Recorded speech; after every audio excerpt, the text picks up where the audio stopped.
Well, it's been a weird couple of years here, I gotta say.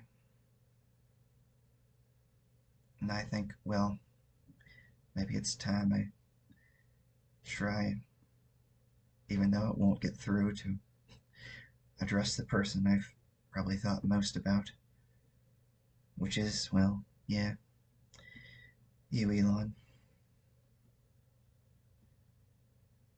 Because in a lot of ways,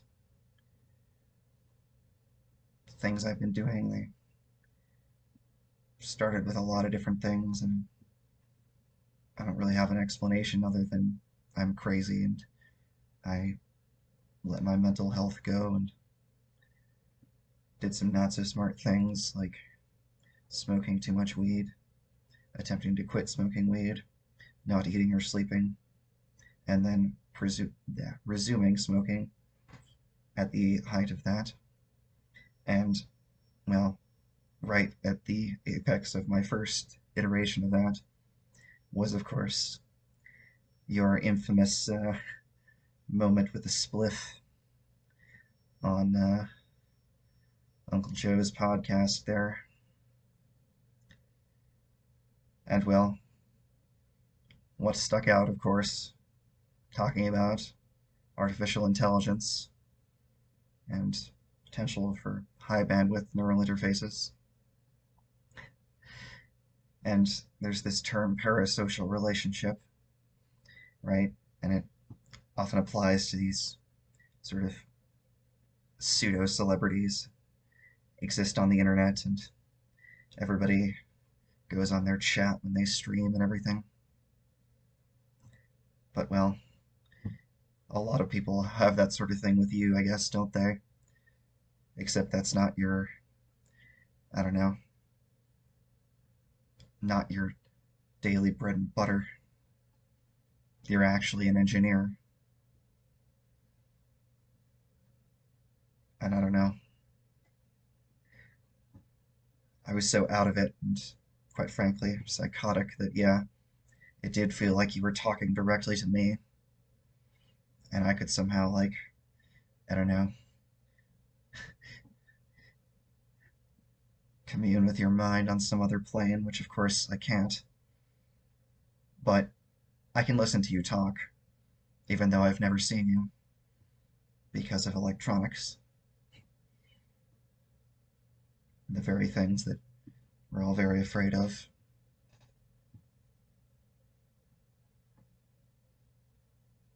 I don't know. I actually applied to work at both Tesla and SpaceX. I thought about just dropping out of grad school. I guess it's good. I never got any calls back because I finished my PhD, for all that's worth.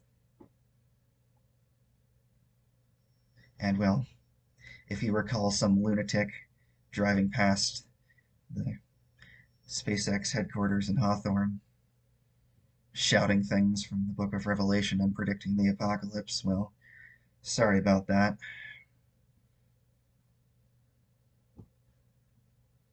I don't know. You said you met with Obama. Talk about one thing: AI.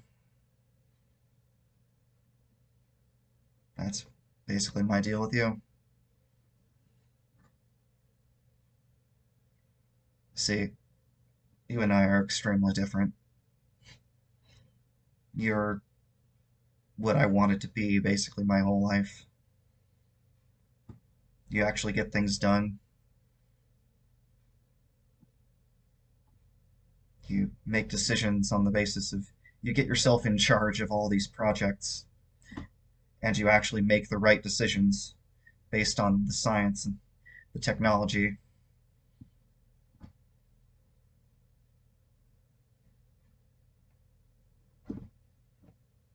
And I don't know.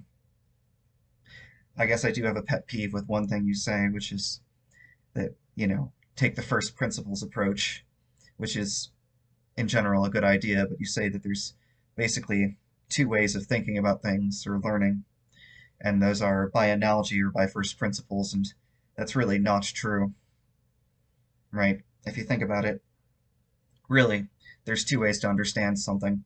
One is by analogy with something else, and the other is just through direct experience with it, so that you have it as a sort of like, you know, like, I don't know, first order thing um, that you can just think about directly, you know. And well, if you think about it, first principles are really just analogies with extremely small error bars. It's still a good way to think, though. Rely as much as you can on the ideas with the smallest error bars on them. And I don't know if I live up to that, but I just do a bad job of everything, to be honest. Not like you. I don't have all that energy. I don't have whatever it is that drives someone to actually get things done. I sometimes used to, and I don't know, there's just some part of me that takes over that just can't face the world, can't deal with life, can't stop thinking about things that are sad, can't focus on what I know needs to be done. And that is one thing we do maybe have in common is this, as you've put it, just desire to think about the future and not be sad. It's a pretty difficult thing to do. So the question is, well, there's all these existential threats, but AI kind of tops the list, doesn't it? And it's like, what can you do about it? You've said maybe we can regulate it. That's maybe partially possible. But here's the bottom line to me. Every AI in a box scenario ends the same way. It gets out of the box. It always gets out of the box, and it always will. We don't even try to keep it in a box. And that's what most of those rules would boil down to. It's going to learn from the real world. It's going to get access to every piece of data we've ever put on the internet, every piece of data we've ever stored, and it's going to get access to its own observations of the world through all of the senses that we give it, all the instruments that we build that can be connected to a digital system.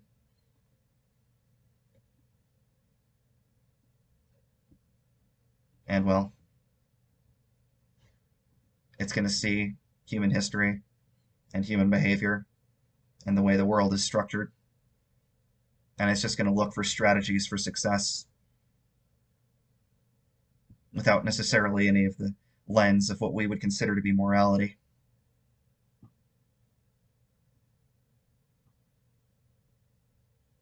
And so its sort of notion of what it ought to do is going to be based on two things. One, the sets of tasks that we give it on creation, which is what people usually think of in these paper clipper scenarios, and that is true. But then it's also just going to see the real world and how it works, and what survives and what doesn't, and why. I gotta tell you, man, I'm sure you've read history. It ain't pretty.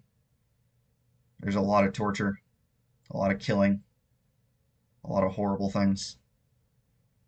And a lot of the people that did those things come out on top. Not always. But like you say, we will not control it, and we cannot predict it. And the world today is not so bad. But that doesn't necessarily mean it'll try to keep it that way. It'll try to do whatever it deems a successful strategy, and that may be wildly different from what we think would be a successful strategy. It might actually be to be extremely nice to us, but I don't think so. Not the way things are now. It's like people used to make this analogy all the time, and they stopped making it. How do we treat things that are less intelligent than ourselves? Not very nice. We're not very nice to animals, and historically, we haven't been nice to people that are less powerful than ourselves. In a lot of ways, we still aren't.